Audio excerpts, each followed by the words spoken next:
Karen Ingala Smith set up a blog here in Britain called Counting Dead Women, campaigning to make authorities accountable for protecting women.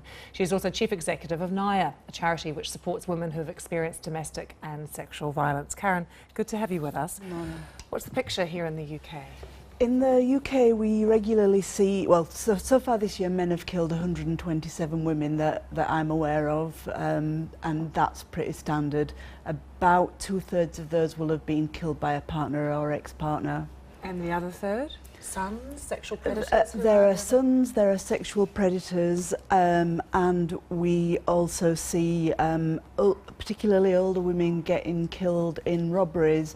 And you might think that in that sort of a context, a man is being disturbed when he's committing robbery and he maybe pushes an elderly frail woman over. But actually what we see in those killings is some of the most brutal murders that there are. So there's something more complex than that. And I think there's a sort of the hatred of women that when we pass our patriarchal sell-by date, for example. So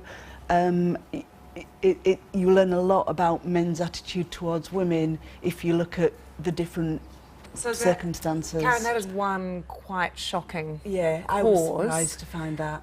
Is it possible to identify some of the other causes behind this?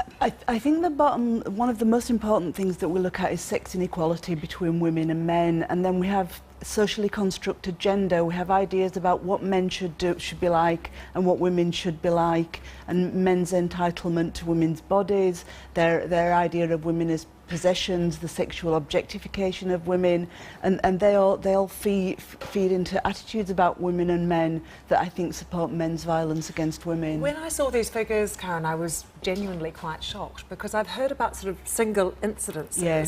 I didn't realise the scale of it. And is that one of the issues, that we're not actually seeing this as a problem in society? Exactly right. You hear frequently the police or the media refer to isolated incidents, but I think that's a very unhelpful way of looking at men's violence against women if our idea is to actually end up stopping, because it's not only about individual relationships between two people at a moment in time. If we want to end men's violence against women, we've got to do a much bigger piece of work and look at attitudes to women and men. So how do we do that? I think it has to start with our ideas about gender, and how we bring children up, what we expect of a boy, what we expect of a girl, what we expect of a man and a woman, and just look at all the different ways that we program people to be different and expect that we uphold I'd say, male supremacist society. Do you think it's quite a frightening message for women to hear that the most dangerous place for them to be is in their own home? It is, but the women, women are living. That's the reality of women's lives, and it won't be a surprise to many women who are hearing about this, that they know that the most dangerous place is their home. They know that the most dangerous person that they know is the person that they're in a relationship with. Karen, thank you for shedding a light on this and for joining us. Thank you. Good to have you with us.